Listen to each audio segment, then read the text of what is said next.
Evo idem gore na planinu. Volan sa Land Rovera. Ja. You maybe wonder why I love mountains so much. I could try to explain myself, but the truth is, I don't really know why.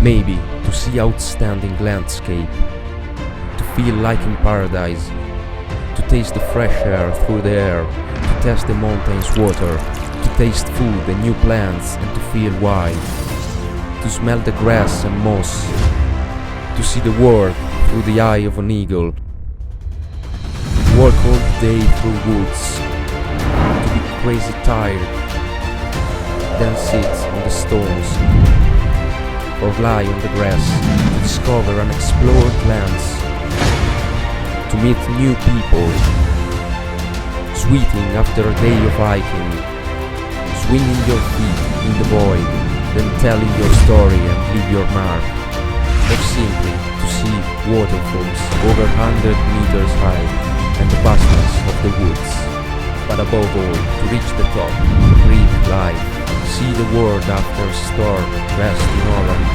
during the sunset, and feel free together.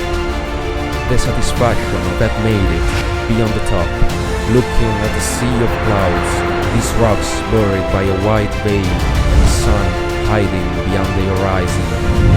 No other thing can make you feel the sense of freedom and of fatigue at the same time like the mountain. Many have written letters to the mountain, but they will never be able to tell it fully, and no one will be able to understand it, if not by living it. But I decided, I'll tell you, but in my own way. The important thing is not the destination, the journey, or the locations you visit, and where you arrive, but the people you go with and finish your journey, the community.